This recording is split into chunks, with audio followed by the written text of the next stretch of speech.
Salatullah salamullah. Bismillahirrahmanirrahim. Assalamualaikum warahmatullahi wabarakatuh.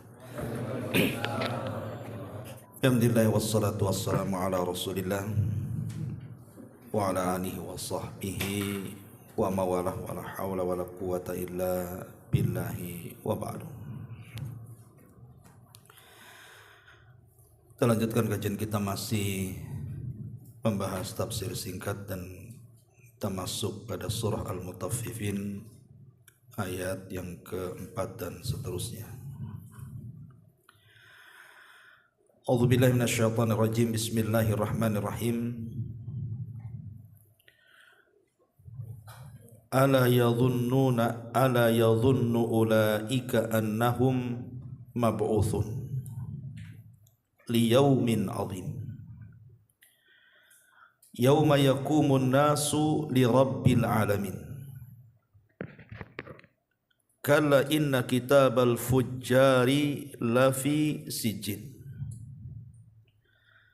wa ma adraka masijjin kitabum marqum wailu yawma idin lil mukadzibin alladzina yukadzibuna biyaumiddin wa ma yukadzibu bihi illa kullu mu'tadin athim. Tidaklah mereka mengira bahwa sesungguhnya mereka akan dibangkitkan pada satu hari yang sangat besar, yaitu pada hari ketika semua orang bangkit berdiri menghadap Tuhan semesta alam. Sekali-kali jangan seperti itu. Sesungguhnya catatan orang yang durhaka itu benar-benar tersimpan dalam sijin. Dan tahukah engkau apa itu sijin? Sijin adalah kitab yang berisi catatan amal. Celaka pada hari itu bagi orang-orang yang mendustakan, yaitu orang-orang yang mendustakan pada hari pembalasan, dan tidak ada yang mendustakan pada hari itu kecuali setiap orang yang melampaui batas lagi berdosa. Taib, ma'asyiral muslimin wal muslimat rahimakumullah. Ayat ini masih bicara tentang orang-orang yang curang dalam berniaga, di mana Allah Subhanahu wa taala mengancam mereka, orang-orang yang melakukan kecurangan itu. Tidakkah mereka mengira dengan perbuatan itu bahwa sungguh mereka akan dibangkitkan? Jadi kecurangan-kecurangan dalam timbangan, takaran atau meteran, atau curang dalam dagang secara umum, itu semua akan ada balasan pada hari kiamat. Pada hari di mana Allah Subhanahu wa taala akan membangkitkan mereka liyaumin 'adzim, pada satu hari yang sangat besar sekali. Kemudian Allah tafsirkan sendiri hari yang sangat besar itu maksudnya hari ketika semua orang bangkit menghadap Tuhan semesta alam. Ma'asyiral muslimin yang dimuliakan Allah Subhanahu wa taala, di sini ada kata-kata yauma yaqumun nas, pada hari manusia akan berdiri. Qama yaqumu, berdiri artinya. Di dunia kita juga berdiri dalam setiap salat kita. Allah Subhanahu wa taala mengatakan, hafidhu 'alas salawati was salatil wusta wa qumu lillahi qanitin. Wa qumu lillahi qanitin artinya mereka berdiri dalam kondisi taat kepada Allah Subhanahu wa taala dalam salat-salat mereka. Tapi berdiri dalam salat itu berapalah waktu yang kita habiskan? 10 menit, 20 menit? Tidak mungkin juga setengah jam. Kelamaan itu. Tetapi berdirinya kelak pada hari kiamat menghadap Allah Subhanahu wa taala bukan 10 menit, 20 menit. Tetapi Allah Subhanahu wa taala katakan khamsina alfasana, 50.000 tahun berdiri. Artinya Allah Subhanahu wa taala sudah memberikan kesempatan kepada kita untuk berdiri tidak lama di dunia.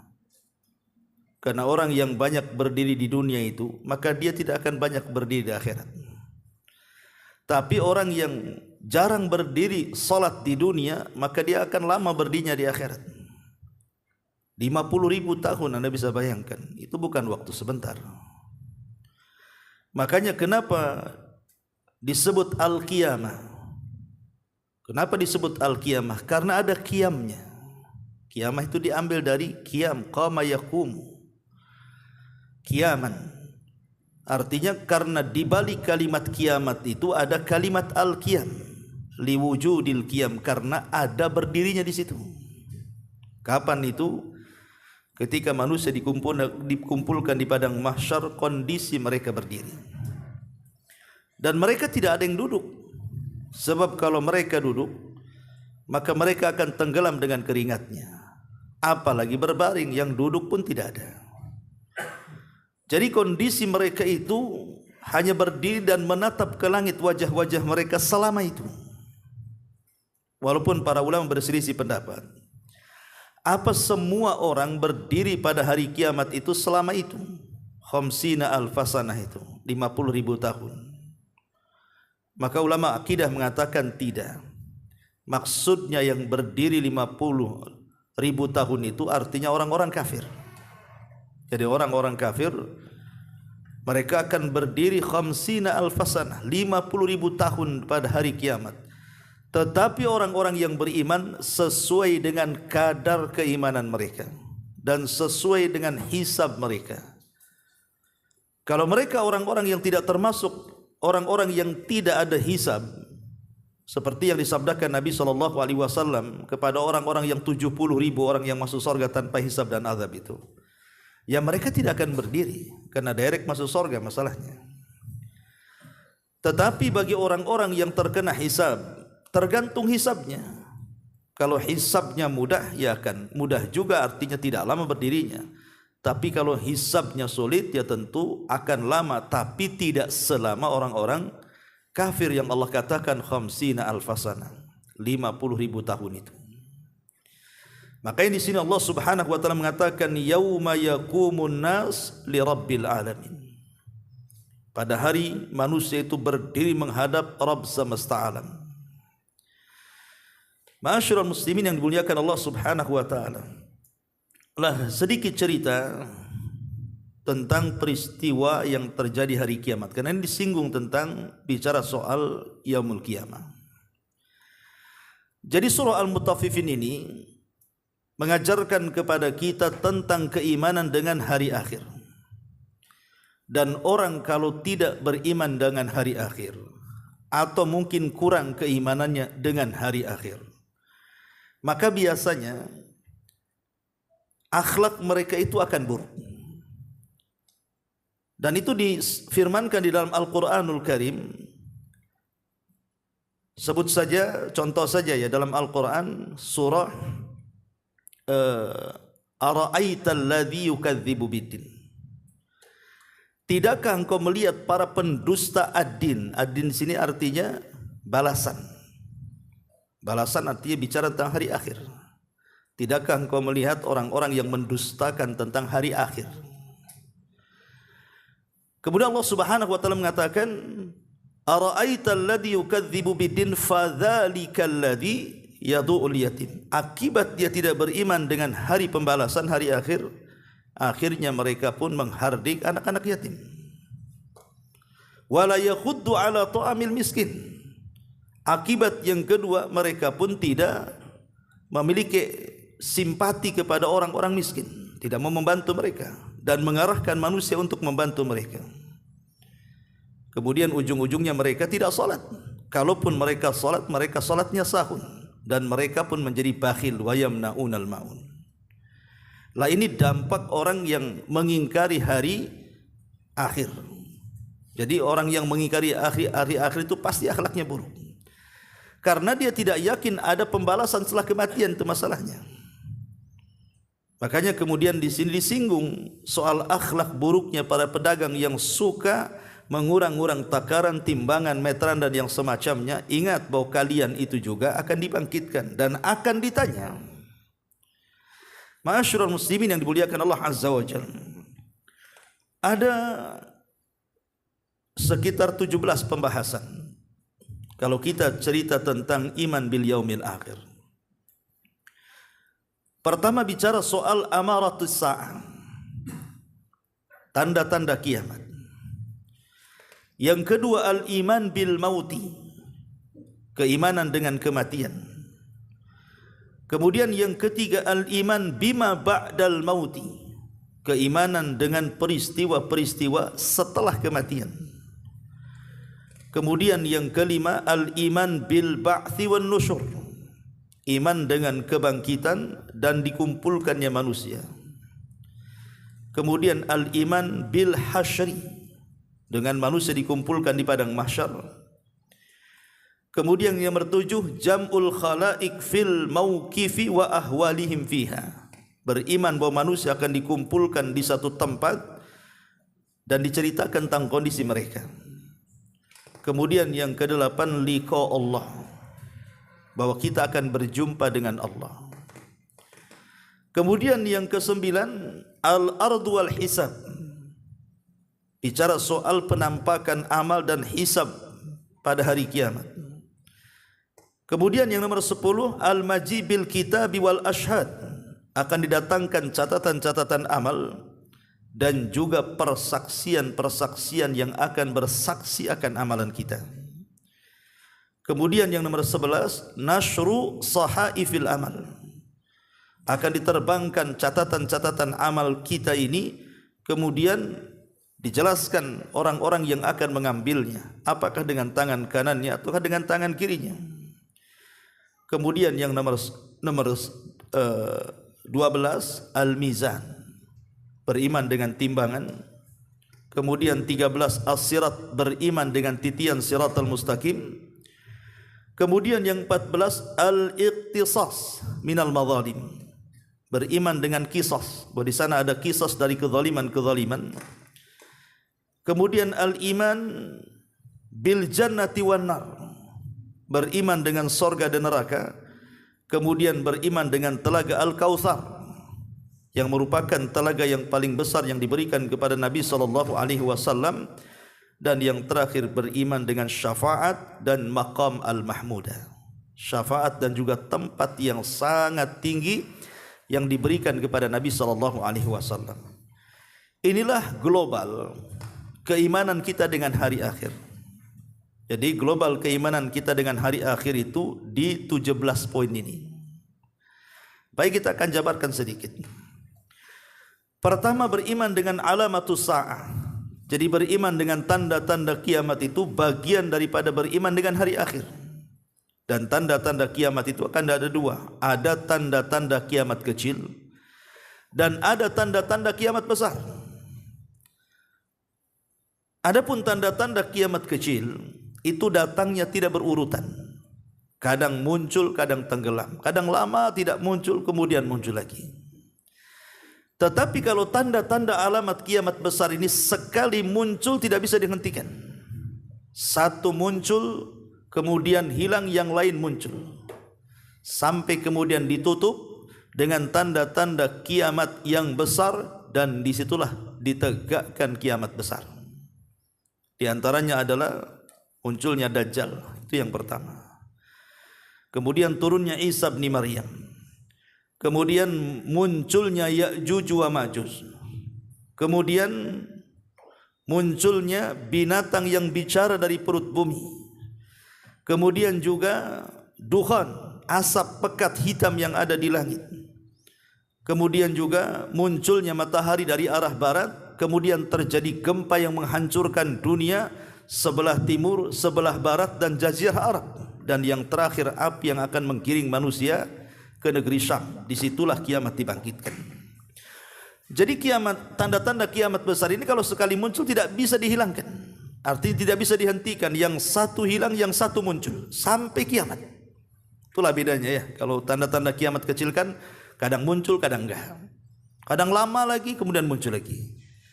Jadi kalau tanda-tanda kiamat besar sekali muncul akan terus berurutan tuh sampai Allah Subhanahu wa taala kiamatkan bumi ini. Ini pertama. Yang kedua, beriman dengan kematian. Allah Subhanahu wa taala berfirman, "Kullu syai'in halik illa wajha." Segala sesuatu itu akan binasa dan akan musnah kecuali wajah Allah Subhanahu wa taala. Dalam ayat yang lain, "Kullu man 'alaiha fan illa wa yabqa wajhu rabbika dzil jalali wal ikram." Segala sesuatu akan binasa dan yang tetap itu hanya wajah Rabbmu yang memiliki kemuliaan dan juga memiliki kemurahan. Ayat ini menunjukkan bahwa kematian itu harus kita imani. Kematian itu harus kita imani. Bahkan kematian kita ini lebih dekat dibandingkan kiamat yang ditunggu. Kalau kiamat itu kan kita hanya beriman bahwa akan terjadi hari kiamat. Kapan terjadinya kan tidak tahu. Apalagi tanda-tanda yang 10 ini belum muncul, tentu lebih lama lagi keluarnya. Artinya peristiwanya lebih lama lagi karena tanda-tandanya saja belum muncul kan itu. Tapi kalau kematian ini kan sebuah kepastian karena hari-hari kita melihat ada orang mati masalahnya. Artinya bukan peristiwa besar kematian ini. Karena dalam sehari saja kita bisa hitung berapa orang mati itu. Menunjukkan bahwa kematian itu lebih dekat daripada kiamat itu sendiri. Maksudnya kiamat besar. Bahkan kematian itu sendiri adalah bagian daripada kiamat. Tapi kiamat kecil, kata Nabi SAW, "Idza mata ahadukum faqad qamat qiyamatuhu." Jadi kalau salah seorang di antara kalian meninggal, berarti tegaklah kiamat kecil kepada dia. Dan ini harus kita imani. Karena orang yang tidak pernah mengangan-angankan dengan kematian, biasanya orang itu akan susah bertobat. Dan akan susah beramal. Dan akan selalu mengucapkan kalimat taswif. Taswif itu artinya nanti. Ya, nanti saja. Nanti saja. Kapan lu tobat? Nanti. Itu karena tidak yakin dengan kematian. Kemudian yang ketiga, beriman dengan peristiwa setelah kematian. Beriman dengan peristiwa setelah kematian. Peristiwa setelah kematian itu ma'ruf, sering saya jelaskan. Di situ ada 4 peristiwa besar dalam kubur itu. Pertama yang disebut dengan dhaghtatil qabri, himpitan kuburan. Dan himpitan kuburan ini mengenai siapa saja. Tidak yang beriman, tidak ada orang kafir. Tidak anak bayi, tidak orang dewasa. Tidak laki-laki, tidak perempuan. Semua kena. Himpitan kubur itu akan dihimpit semua orang. Cuman perbedaannya, kalau orang yang beriman ketika kuburan menghimpit dia tidak merasakan rasa sakit. Karena diibaratkan seperti seorang ibu yang memeluk anak bayinya. Bagaimana seorang ibu memeluk anak bayinya? Apakah bayi itu kesakitan? Kan tidak. Lah tanah itu ibarat daripada ibu kita. Sementara kita itu bayinya. Karena kita diciptakan dari tanah dan akan kembali kepada pangkuan tanah. Tetapi kalau seandainya himpitan orang-orang kafir itu berbeda. Makanya disebutkan bagaimana himpitan orang kafir itu akan meremukkan seluruh tulang dan persendian sehingga dia akan menjerit. Tidak ada yang tahu suaranya kecuali binatang. Ma'asyiral muslimin yang dimuliakan, ini peristiwa yang pertama disebut dengan dhaghtatul qabri. Bahkan sekelas Sa'd bin Ubadah, pemimpin Aus saja, kata Nabi SAW, kalau ada orang yang selamat dari himpitan kubur, maka Sa'adlah orangnya. Tapi Sa'ad pun tidak selamat. Ketika ada seorang bayi yang dikuburkan, kata Nabi SAW, kalau ada orang yang selamat dari himpitan kubur, tentu bayi ini yang akan selamat. Tapi dia pun tidak selamat, kata Rasul. Jadi himpitan kubur ini semua akan kena. Kemudian peristiwa besar yang kedua adalah fitnatul qabri. Fitnah kubur itu maksudnya pertanyaan mungkar dan nakir soal usul thalatha. Usul ats-tsalatsa. Man rabbuka wa ma nabiyuka wa ma dinuka. Siapa Tuhanmu, siapa nabimu, apa agamamu? Ini semua akan dipertanyakan. Termasuk juga Al-Qur'an akan ditanyakan. Wa ma imamu, siapa imammu? Ya. Lah ini peristiwa yang kedua. Dan peristiwa yang kedua ini yang menentukan peristiwa ketiga dan yang keempat. Artinya kalau dia selamat dari fitnah kubur, berarti masuk pada peristiwa yang ketiga namanya nikmat kubur. Tapi kalau dia tidak selamat dari fitnah kubur, masuk pada peristiwa yang keempat yang disebut dengan azab kubur. Jadi yang menentukan nikmat dan azab itu adalah fitnah kubur. Makanya di banyak hadis Nabi SAW selalu berdoa kepada Allah Subhanahu wa taala agar diselamatkan dari fitnah kubur. Karena itulah yang menentukan keselamatan seseorang di kuburan. Ini peristiwa yang ketiga. Peristiwa yang keempat adalah peristiwa al-iman bis-suri wan nafkhi fihi. Beriman dengan tiupan trompet sangkakala. Maksudnya beriman kepada Israfil yang meniupkan sangkakala. Satu hadis yang disebutkan oleh para ulama adalah hadis dari Abi Sa'id Al-Khudri radhiyallahu an. Jadi Abi Sa'id Al-Khudri menceritakan satu hari Nabi SAW pernah murung. Jadi susah tertawa, pokoknya bawaannya sedih saja, murung. Ya. Jadi tanyalah oleh Abu Sa'id Al-Khudri ini, ada apa gerangan wahai Rasul? Maka Nabi SAW mengatakan, kaifa un'am wa sahibul qarni qadil taqama qarna. Kata Nabi SAW, bagaimana aku akan nikmati hidup sementara pemilik trompet siapa? Israfil sudah meletakkan ujung moncong trompetnya di mulutnya, siap ditiup dan siap mendapatkan izin Allah Subhanahu wa taala. Artinya sebelumnya Israfil itu belum meletakkan trompetnya. Baru diletakkan trompet di mulutnya itu ketika Nabi SAW diutus menjadi Nabi.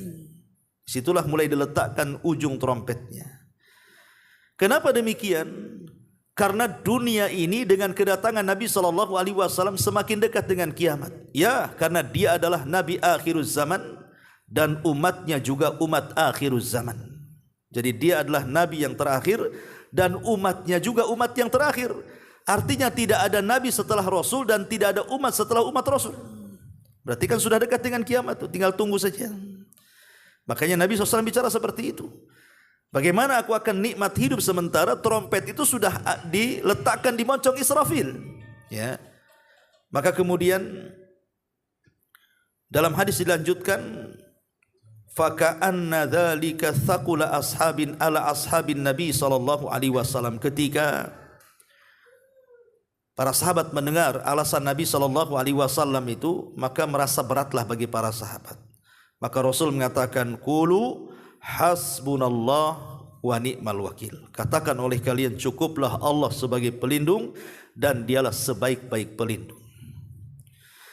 Ma'asyiral muslimin yang dimuliakan Allah Azza wa Jalla, terjadi silang pendapat memang di antara ulama, berapa kali Israfil itu meniup trompet itu. Sangkakala ya. Al-Qaran itu kan seperti tanduk. Ada yang mengatakan 3 kali tiupan. Tetapi pendapat yang kuat wallahu alam, Israfil itu hanya meniup 2 kali tiupan. Yang mengatakan bahwa Israfil itu meniup 3 kali, maksudnya tiupan yang pertama adalah tiupan kejutan sehingga manusia pingsan. Kemudian tiupan yang kedua, tiupan kematian. Tidak ada jiwa yang selamat dari tiupan itu. Kemudian tiupan yang ketiga, tiupan kebangkitan. Itu yang membagi tiupan menjadi 3. Tapi yang membagi tiupan itu cuma 2, maka digabungkan antara kejutan, pingsan dengan kematian, itulah 1 tiupan. Jadi sekali tiup, maka manusia pingsan kemudian mati. Kemudian yang kedua kali tiup barulah manusia dibangkitkan. Dan itu disebutkan di dalam Al-Quran. Allah mengatakan, wa nufikha fis sur fasa'iqa man fis samawati wa man fil ardh. Dan ketika trompet itu ditiupkan, maka seluruh penduduk langit dan bumi menjadi pingsan. Dalam ayat yang lain, mereka pun mengalami kematian. Kemudian dalam ayat yang lain, wa nufikha fis suri fa idza hum minal ajdathi ila rabbihim yansilun. Dan pada tiupan yang kedua, tiba-tiba manusia keluar dari kubur-kubur mereka alias hari kebangkitan. Jadi dari sini kita tahu bahwa tiupan itu cuma 2. Tiupan kejutan, pingsan, kemudian dengan kematian 1 kali tiupan, barulah kemudian tiupan yang kedua disebut dengan tiupan kebangkitan. Lalu jarak antara tiupan pertama dengan kedua itu berapa jaraknya? Disebutkan dalam hadis Abu Hurairah radhiyallahu an bahwa jarak antara tiupan pertama ke kedua itu adalah di angka 40. Abu Hurairah tidak menyebutkan apakah 40 tahun bisa jadi, apakah 40 bulan bisa jadi, apakah 40 pekan bisa jadi, apa 40 hari bisa jadi. Yang jelas ketika Abu Hurairah radhiyallahu anhu ditanya, apakah 40 tahun, apakah 40 bulan, apakah 40 hari wahai Abu Hurairah? Abu Hurairah hanya mengatakan fa'abaitu, aku enggan menjawabnya katanya. Artinya ya di antara 40 itulah, bisa 40 hari, bisa 40 bulan, bisa 40 tahun, wallahu alam. Itu jarak tiupan yang pertama kepada tiupan yang kedua. Dan trompet itu ditiup di hari Jumat. Kata Nabi SAW, inna min afdali ayyamikum yaumal jum'ah. Hari terbaik di antara kalian adalah hari Jumat. Fihi khuliqa Adam. Di hari Jumat itulah Adam diciptakan. Wa fihi qubid. Di hari Jumat pula Adam diwafatkan. Wa fihi an-nafkhah. Di hari Jumat pula terompet ditiupkan. Wa fihi sa'qah. Di hari itu juga manusia diwafatkan. Fa'akthiru alayya minas salati fih, perbanyak kalian bersalawat kepadaku, fa inna salatakum ma'rudatun alayya, karena salawat kalian akan sampai kepadaku, kata Rasul.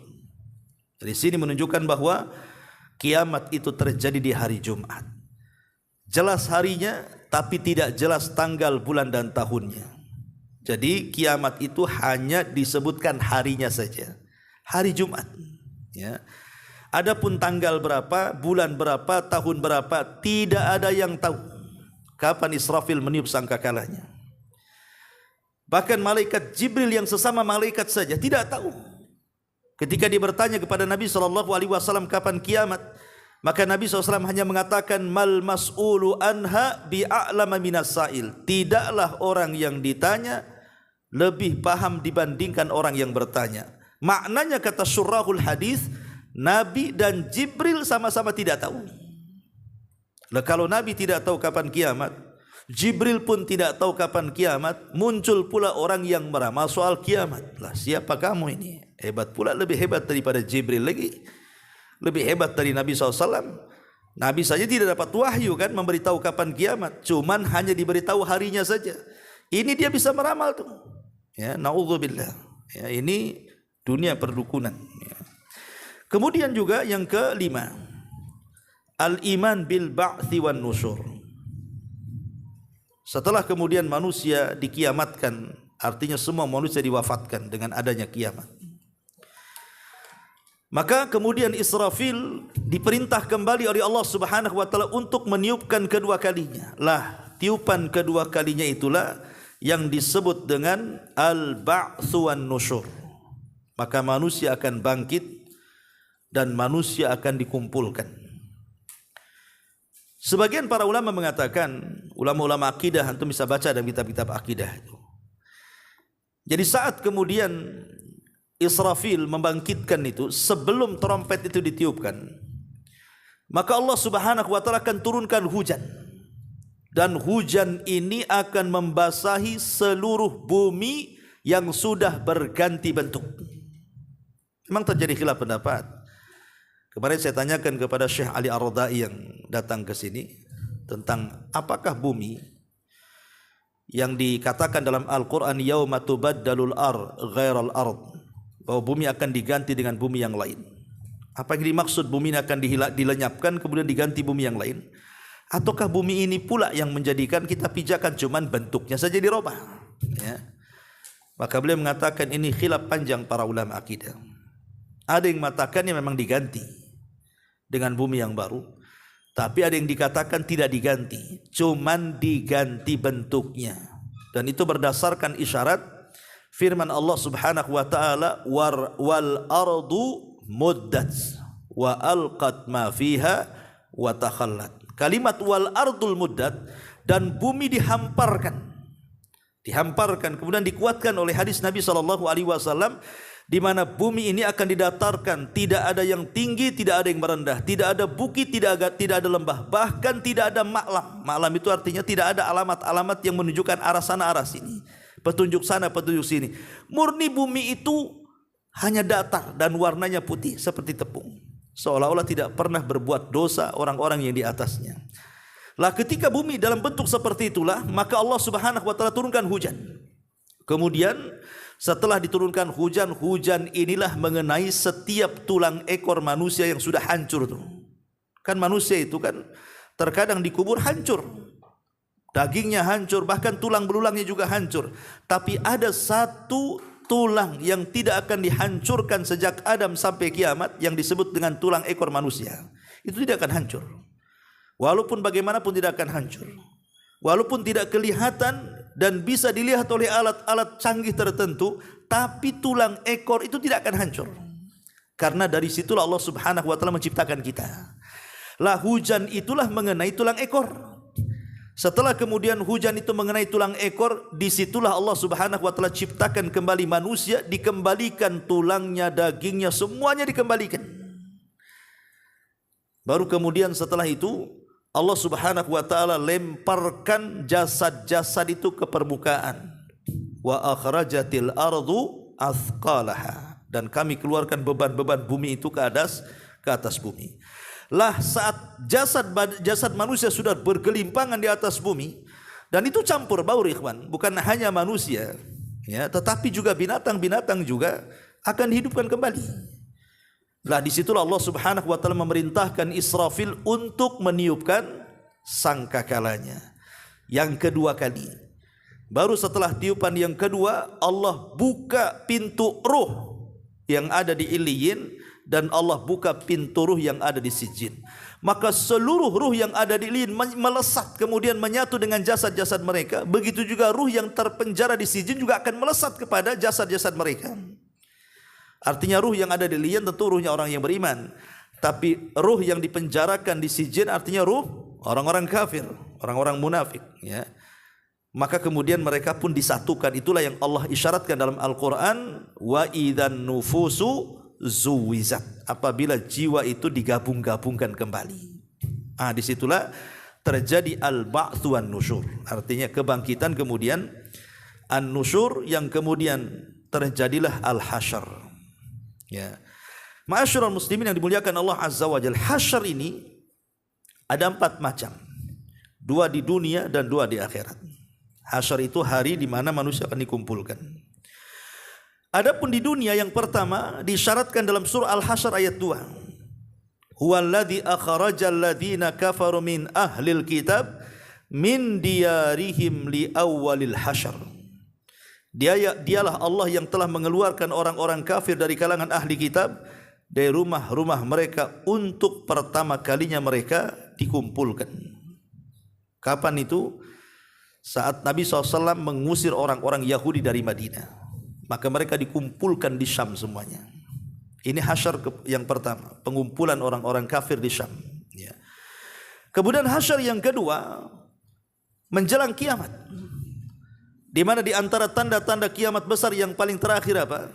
Munculnya api yang keluar dari perut tanah Aden di Yaman.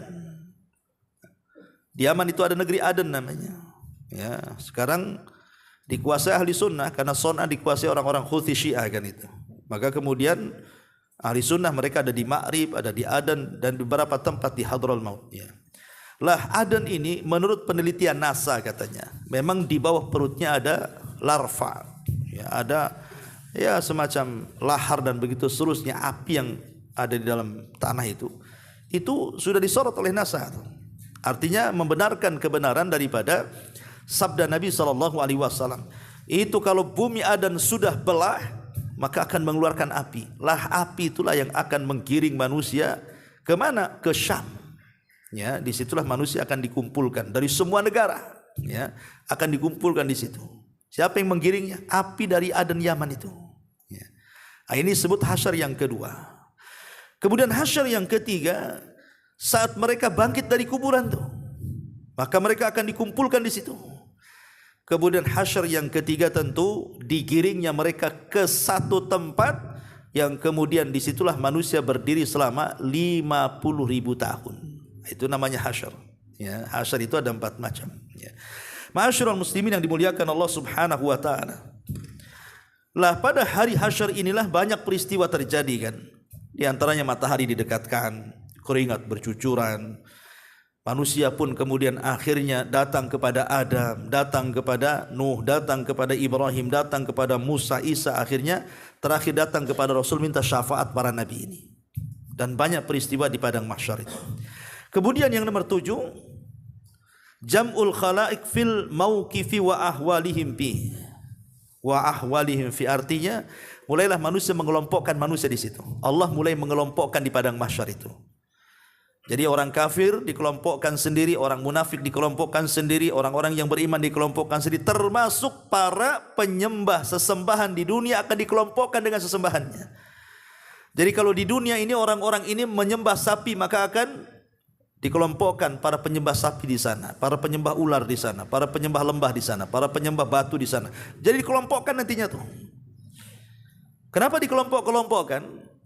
Agar mereka mengetahui bahwa selama ini sesembahan yang mereka sembah itu tidak mendatangkan manfaat dan tidak bisa mencegah madarat.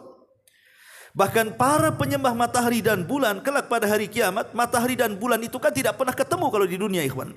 Karena matahari pergi datang bulan, bulan pergi datang matahari. Tapi nanti pada hari kiamat wajumi asyamsu wal qamar. Matahari itu akan digabungkan tuh. Kemudian kemana akhir hayatnya matahari? Ditenggelamkan ke neraka. Pertanyaannya, dosa apa matahari dan bulan? Kenapa dimasukkan ke neraka? Bukankah mereka makhluk yang bertasbih? Bukan untuk diazab, tetapi ingin membuktikan bahwa siapapun yang menyembah matahari dan bulan, Tuhan kalian juga ada di neraka.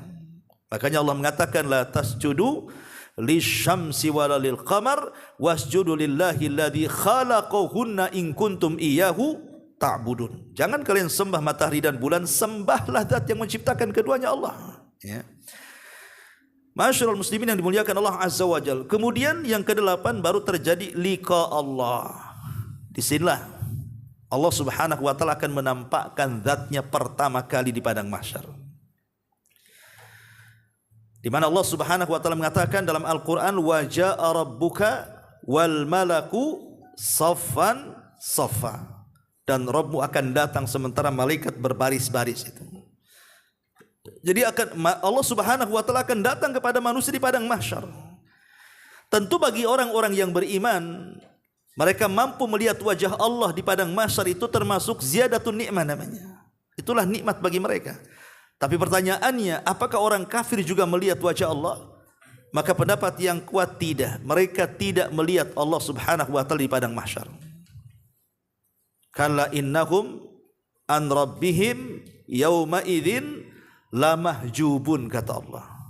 Sekali-kali tidak, pada hari itu pandangan orang-orang kafir terhadap Allah akan tertutup. Mereka tidak akan bisa melihat.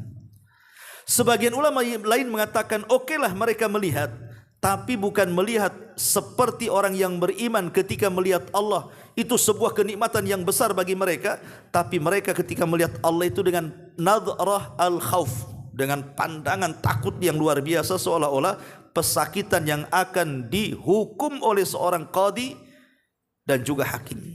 Jadi mereka ketakutan justru ketika melihat Allah, tidak sanggup memandang Allah Azza wa Jalla.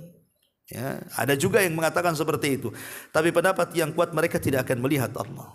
Karena itu nikmat bagi orang yang beriman. Kalla inna rabbihim yawma idzin lamahjubun. Ma'asyiral muslimin yang dimuliakan Allah Azza wa Jalla. Makanya Aisyah ummul mukminin radhiyallahu anha pernah mengisyaratkan dalam hadisnya kan, man ahabba liqa Allah ahabballahu liqa'ah, wa man kariha liqa Allah karihallahu liqa'ah. Siapa yang senang berjumpa dengan Allah, Allah akan senang berjumpa dengan dia. Tapi siapa yang benci berjumpa dengan Allah, Allah pun benci berjumpa dengan dia. Maka hanya orang-orang yang beriman yang akan berjumpa dengan Allah dan memandang wajah Allah Subhanahu wa taala. Kemudian yang ke-9 namanya al-ard wal hisab. Ard itu artinya hisab mudah. Kalau disebut hisab artinya hisab sulit. Kalau disebut hisab berarti konotasinya hisaban asira, hisab yang sulit. Tapi kalau al-ardu artinya hisab yang mudah. Walaupun dua-duanya hisab. Tapi ulama mengistilahkan al-ardu itu istilah bagi hisab yang mudah. Tapi kalau disebut al-hisab berarti itu hisabnya sulit. Apa bedanya hisab mudah dengan sulit? Sering saya jelaskan. hisab mudah itu Allah hanya ingin pengakuan kita saja. Jadi Allah Subhanahu wa taala memanggil kita di hadapan makhluk.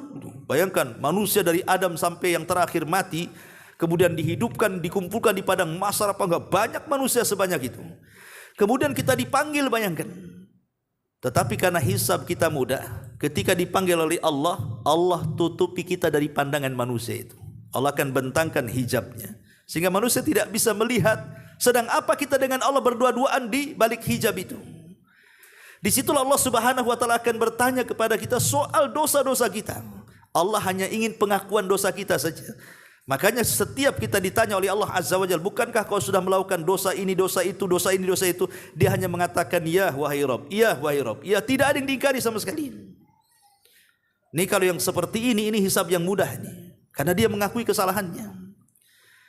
Ketika Allah Subhanahu wa taala terus bertanya soal dosanya dan ia pun mengakuinya, kemudian dia merasa berat bahwa dia akan celaka dan binasa dan hampir dia melangkah ke neraka, maka Allah akan panggil kembali dan mengatakan, ya fulan satartuka fid dunya wa aghfiru lakal yauma, kata Allah. Dulu di dunia ku tutup dosa-dosamu, sekarang di akhirat ku ampuni dosa-dosamu. Selamat dia. Itu hisab yang mudah tuh. Tapi kalau hisab yang sulit, itulah hisab yang disebut dengan hisab yang paling detail. Kalau Allah bertanya dengan pertanyaan yang detail, itu bahaya tuh, ya. Kalau sampai detail pertanyaan Allah kepada kita itu bahaya. Apalagi sampai munaqashah, terjadi perdebatan. Dia ingkari apa yang sudah dia lakukannya. Dikiranya Allah bisa dibohongi sebagaimana dia membohongi manusia di dunia.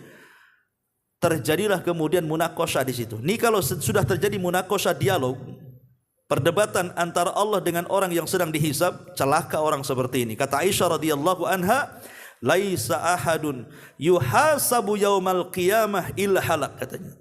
Tidak ada satupun manusia yang dihisab pasti binasa. Pasti binasa. Itulah hisaban asir, hisab yang sangat sulit, terjadi perdebatan. Sebab kalau sudah seperti itu, maka yang ke-10-nya beriman dengan kitab dan saksi. Mau ngelak dari mana coba?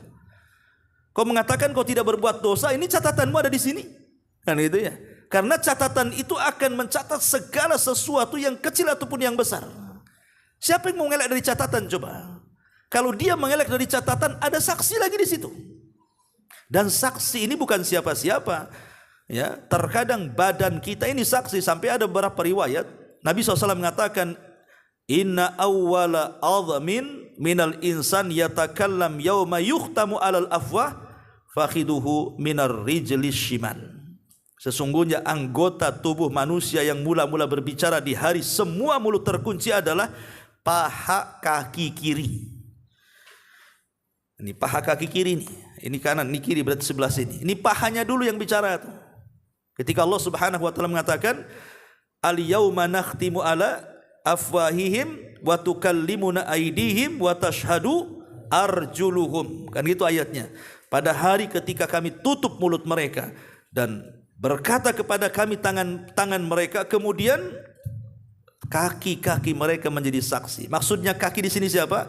Kaki yang mana? Kaki yang kiri dulu, kata Rasul, yang akan bicara menjadi saksi. Ya. Kemudian juga dalam riwayat, innakum tud'auna mufaddamah afwahukum bil fidam fa awwalu ma yus'al an ahadikum fakhiduhu wa katifuhu. Sesungguhnya kalian kelak akan dipanggil dalam keadaan mulut kalian terkunci dengan adanya penyumbat, maka anggota tubuh seseorang dari kalian yang pertama dihisab atau ditanya adalah paha dan bahunya. Jadi paha kita dan bahu kita akan ditanya. Itulah yang pertama kali menjadi saksi. Baru kemudian yang lainnya, seperti Allah Subhanahu wa taala mengatakan dalam surah Fussilat 21, wa qalu lijuludihim lima syahidtum alaina qalu antaqana Allah alladzi antaqa kulla syai'in. Dan mereka berkata kepada kulit-kulit mereka sendiri, mengapa kalian menjadi saksi terhadap kami? Jadi kulit ini menjadi saksi kepada badannya, akhirnya dimarahi oleh badannya. Kulit, kenapa kau bersaksi untuk badanmu sendiri? Gitu. Tapi apa kata kulit? Antaqana Allah, Allah yang buat aku bicara masalahnya, Allah yang membuat aku bicara. Dari sini menunjukkan bahwa anggota badan kita akan menjadi saksi, belum yang lainnya. Saksi itu kan para malaikat jadi saksi, langit juga jadi saksi, bahkan bumi yang kita pijak juga jadi saksi. Yauma idzin tuhadditsu akhbaraha. Pada hari itu bumi yang kita pijak ini akan menceritakan habar-habarnya. Kalau ahli tafsir mengatakan bahwa bumi itu akan menjadi saksi kepada setiap orang yang pernah berada di atasnya. Na'udzubillah, ya. Ma'asyiral muslimin yang dimuliakan Allah Azza wa Jalla, baru yang ke-11 ya. Nashru sahaifil a'mal. Baru namanya penyebaran suhuf, catatan-catatan. Ya. Lah penyebaran suhuf catatan-catatan ini, lah isi catatan sendiri ikhwan. Itu kan kalau kita cerita tentang dosa, maka dosa yang tercantum dalam catatan itu ada 3. Dosa kita yang tercantum dalam catatan itu ada 3. Yang pertama, dosa yang tidak akan pernah diampuni oleh Allah Subhanahu wa taala selamanya. Itulah dosa kesyirikan. Yang kedua, dosa yang Allah Subhanahu wa taala tidak peduli dengan dosa itu. Kalau Allah mau Allah ampuni, kalau Allah mau Allah adab. Kemudian yang ketiga, dosa yang berkaitan dengan ampunan yang ditangguhkan. Itulah dosa sesama kita. Lah 3-tiganya ini tercatat dalam catatan suhuf itu. Nah, kita termasuk kepada yang mana tuh? Ya. Karena itu yang menentukan keselamatan kita itu. Makanya kenapa Nabi SAW ketika ditanya oleh Aisyah radhiyallahu anha, ya Rasulullah, atadhkuru bi ahlika yaumal qiyamah, apakah engkau akan ingat aku nanti pada hari kiamat wahai Rasul? Maka Rasul mengatakan, la ya Aisyah, karena hari itu kondisinya sangat menegangkan. La yadhkuru ahadun ahadan illa fi thalathati mawadhi, katanya. Seseorang tidak akan ingat siapapun kecuali di 3 tempat. Seseorang di 3 tempat ini tidak akan ingat siapapun, kata Rasul. Pertama, inda as-sirat, ketika meniti titian siratal mustaqim. Orang enggak akan ingat siapapun. Dia hanya ingat dirinya, dia bisa melintasi atau tidak. Ya. Yang kedua, indal mawazin, ketika amalnya ditimbang. Apakah catatan amalnya ditimbang itu lebih berat yang baik ataukah yang buruk yang baik, yang banyak gitu ya. Dia was-was tuh. Lah yang ketiga kata Rasul, inda tatayurus suhuf, ketika sahifah itu diterbang-terbangkan itu. Karena manusia tidak ada yang tahu bagaimana cara mengambilnya. Kalau dengan tangan kanannya selamat dia. Kalau dengan tangan kirinya celaka dia. Kalau dengan tangan kiri di balik punggungnya lebih celaka lagi dia. Kan kita tidak tahu, makanya di 3 tempat itu kata Nabi kepada Aisyah radhiyallahu anha, orang tidak akan ingat siapapun. Kemudian yang nomor 12 al-mizan, baru bicara soal timbangan. Dan yang ditimbang itu pertama badan kita, yang kedua amal kita, yang ketiga catatan kita. 3-tiganya ditimbang. Kemudian yang nomor 12 baru bicara soal sirat, titian siratal mustaqim. Dan Allah mengatakan wa imminkum illa wariduha, tidak ada seorang pun pasti akan melintasinya. Maksudnya orang-orang yang beriman. Orang kafir tidak akan pernah sama sekali melintas, ya. Mereka langsung dimasukkan ke jahanam.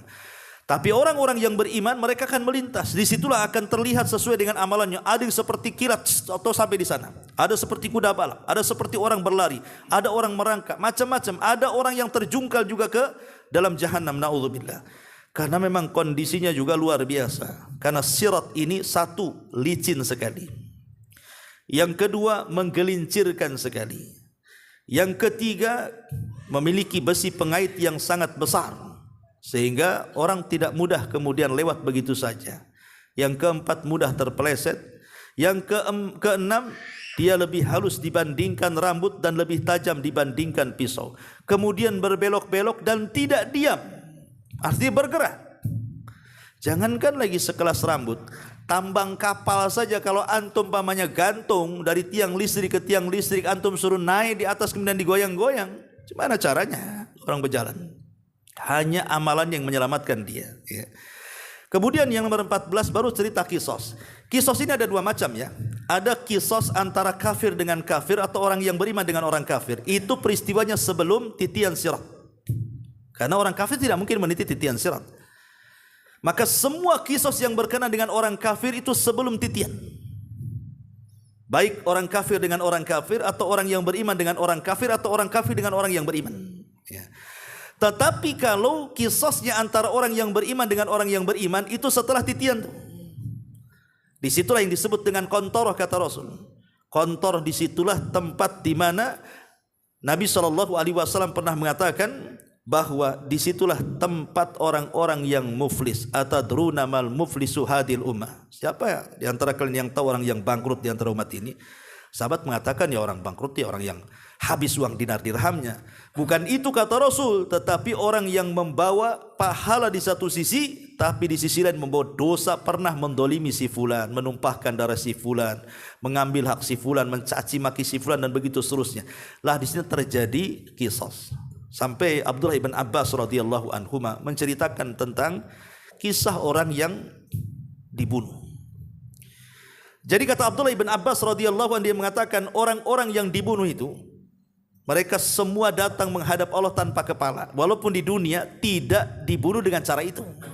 Boleh jadi dibunuhnya diracun, boleh jadi dibunuhnya dengan cara kemudian dipukul, kemudian mati. Tapi nanti pada hari kiamat, orang-orang yang jadi korban pembunuhan itu datang menghadap Allah tanpa kepala. Di mana kepalanya? Kepalanya dipegang tangan kanannya, kemudian tangan kiri menyeret orang yang membunuhnya. Kemudian menghadap Allah Subhanahu wa taala dan mengatakan, "Ya Rabb, sal hadza lima qatalani." Ya Rabb, tanya orang ini, kenapa dia sampai membunuhmu? Termasuk bayi-bayi yang dibunuh oleh orang tuanya.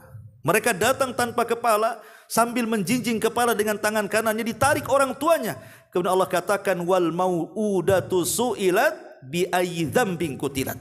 Mereka juga akan ditanya tuh, atas dosa apa aku dibunuh dengan orang tuaku tuh. Ya. Nah, itulah ngerinya kisos pada hari kiamat. Lah Syekh Utsaimin rahimahullahu taala mengatakan, kenapa orang-orang yang sudah berhasil meniti titian Shiratal Mustaqim dengan susah payah, masih juga mereka dibuat kisos. Jadi kisos ini adalah kisos, sebagiannya juga pengulangan kisos di dunia. Jadi orang-orang yang sudah kisos di dunia tetap ada kisos di akhirat. Kenapa? Karena kisos di dunia ini tidak akan pernah merasakan keadilan. Sehebat apapun orang menegakkan keadilan dengan kisos, pasti masih ada kekurangan.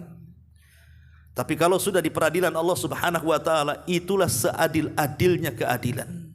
Ya, kita banyak kantor-kantor pengadilan, tetapi tidak ada keadilan di situ. Sering saya contohkan, kalau seandainya ada orang baik dibunuh sama orang jahat. Orang baik ini dia yang menalangi semua nafkah keluarganya. Dan dia pun sangat baik dengan keluarga, tetangga, dan manusia-manusia yang lainnya. Karena kebaikannya menolong orang, atau mungkin dia seorang ustaz, atau mungkin seorang pendakwa, dan begitu seterusnya. Yang membunuh preman. Masuk ke pengadilan. Kemudian kata hakim, kisos. Akhirnya sang preman pun dibunuh. Pertanyaannya, apakah si preman yang sudah membunuh ustadz, kiai, ajengan, atau orang baik ketika sama-sama dikisos tegak keadilan? Tidak. Ini sama sekali belum merasakan keadilan, ikhwan. Kenapa? Karena orang baik ini, keberadaan dia bermanfaat untuk keluarganya, bermanfaat untuk orang lain. Adapun si preman dengan kematiannya, memang dia gak manfaat orang lain kan? Keadilannya di mana di sini? Walaupun sudah sama-sama dikisos lah. Lah karena masih ada kekurangan keadilan di dunia, nanti diulang pada hari kiamat itu. Kata Syekh Utsaimin, kenapa demikian? Supaya ketika kisos itu ditegakkan dan keadilan ditegakkan, dan ketika semua sudah ditegakkan, orang-orang yang masuk surga itu sudah tidak ada lagi dendam dalam hatinya. Itu yang disebut dengan Rabbana ighfir lana wa li ikhwanina alladhina sabaquna bil iman wa la taj'al fi qulubina ghillan lilladzina amanu. Supaya tidak ada ghillan, kedengkian kepada orang-orang yang beriman, sehingga masuk surga itu semua sudah satu hati. Ya, tidak ada lagi dendam di antara mereka. Baru kemudian yang ke-16 bicara soal al-jannatu wan nar, surga dan neraka. Kemudian ke-16 bicara soal telaga Kautsar.